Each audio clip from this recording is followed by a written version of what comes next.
Good morning and welcome to KZSC News, local news from the Monterey Bay. On today's episode, a new Salinas housing ordinance, protests against homelessness and the high costs of living in Santa Cruz, updates on the UC statewide audit, an invasive species in Santa Cruz County, medical marijuana in Marina, and a dreamer held by ICE.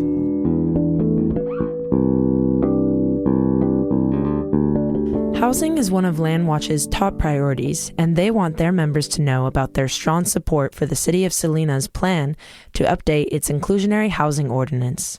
The ordinance states that certain developments must provide affordable housing as a condition of the city's approval.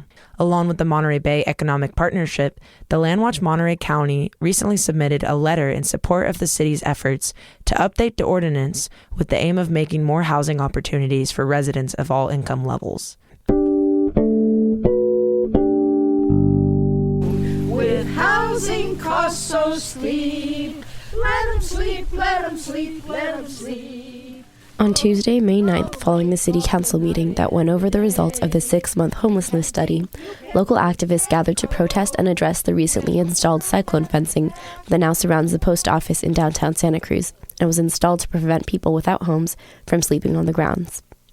Protesters spoke against market control of housing, large-scale housing developments, and had a list of demands.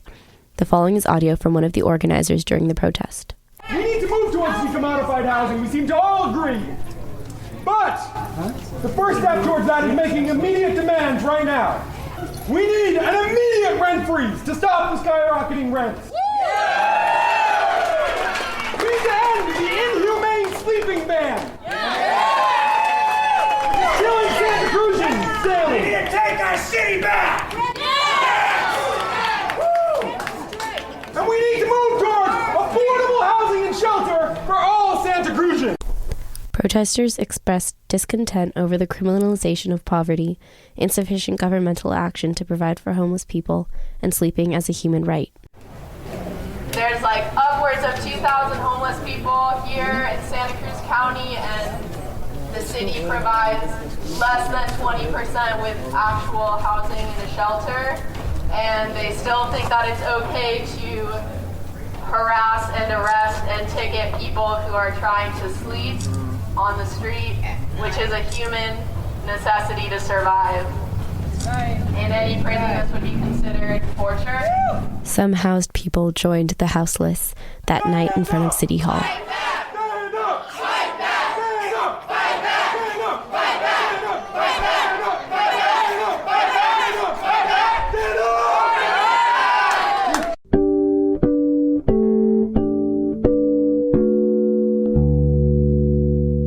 The University of California has been the center of numerous spending complaints by students, staff, and taxpayers for years.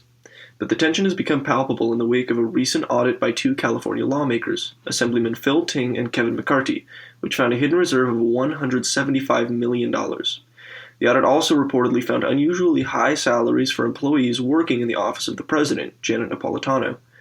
Napolitano served as Secretary of the United States from 2009 to 2013, and took up the job as president of the University of California shortly after leaving.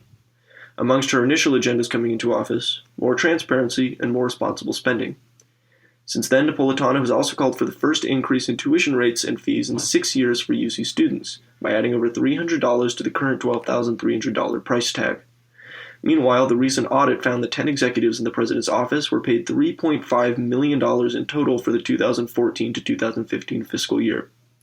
When journalists and auditors further investigated and questioned individual UC schools, it was discovered that the Office of the President seemingly attempted to control and approve the responses. Amongst these findings was a series of emails which entailed that UC Santa Cruz asked to resend their initial report to the auditors for one that had been approved by Napolitano's office. When asked by a joint legislative oversight committee about her decision to coordinate responses, Napolitano apologized. While we believe we did things appropriately, it is clear in retrospect that we could have handled this better. I am sorry that we did it this way, but because it has created the wrong impression and detracted from the important fact that we accept the recommendations in the audit report. The state legislature has not yet decided what will happen with Napolitano or the newfound funds, but Assemblyman Al Maritzacci, chairman of the Joint Legislative Committee, offered that if the Board of Regents is not going to exercise its oversight responsibilities, then that is when the legislature needs to step in to make sure that state dollars are being well spent to promote the goals of college affordability and access for California residents.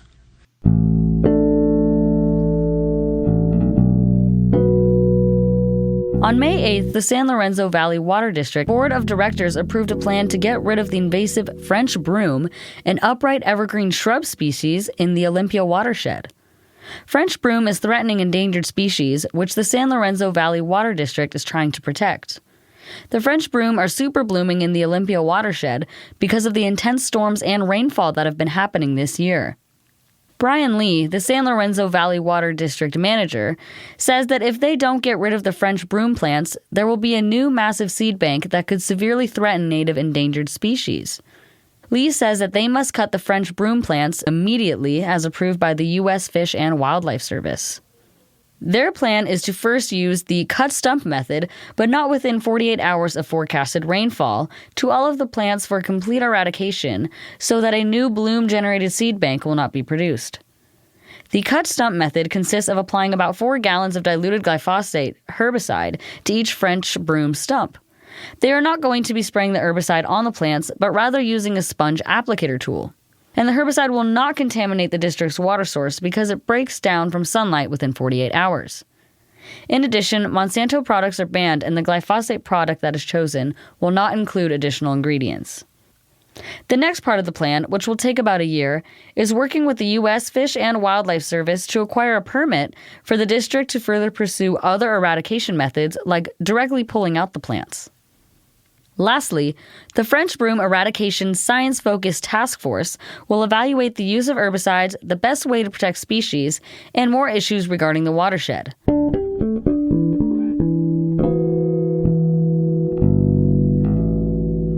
The Marina City Council is continuing to move forward with the sanctioning of medical and potentially recreational marijuana sales. City staffers, under the direction of the City Council, have recently recommended the use of the consulting firm HDL Companies to look into the economic and health impacts on the community. HDL Companies has worked with several state departments and organizations on the implementation of marijuana policy, including the State Board of Equalization to implement Medical Marijuana Regulatory and Safety Act. Marina Mayor Delgado is quoted as saying, "We're hoping to work with HDL Companies because they have expertise in marijuana and its related economic issues." Continuing on, "We've worked with them before on tax analysis, so we're very familiar with them." The consulting firm will not be hired until after the city's budget has been finished, which is expected to be at the end of June. Mayor Delgado expects to have the final decision as to the future of marijuana business in Marina within the next 6 months.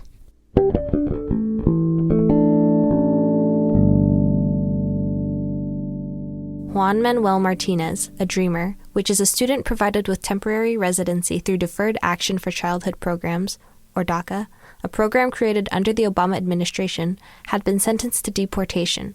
He is 19 years old from Salinas, with no previous record.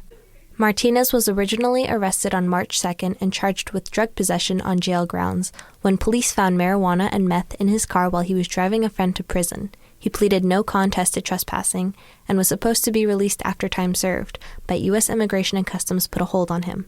His lawyer, Miguel Hernandez, said that this charge did not warrant deportation. He was supposed to have temporary protection under DACA, but immigration attorney Blanca Zarazua said that Martinez was flagged by ICE and told that he was being deported for the reasons of gang affiliation and the expiration of his DACA, both of which were untrue.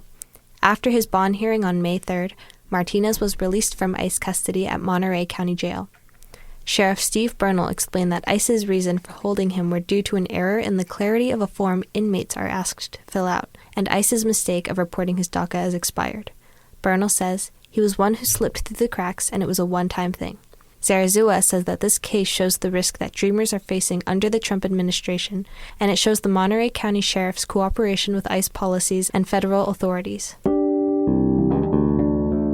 I'm Sydney Fishman. Kavya Aswadhati. I'm Sean Corfield. I'm Jeannie Santos. I'm Duncan Ober. I'm Maelin Rose. Thank you for tuning in to KZSC News, local news from the Monterey Bay.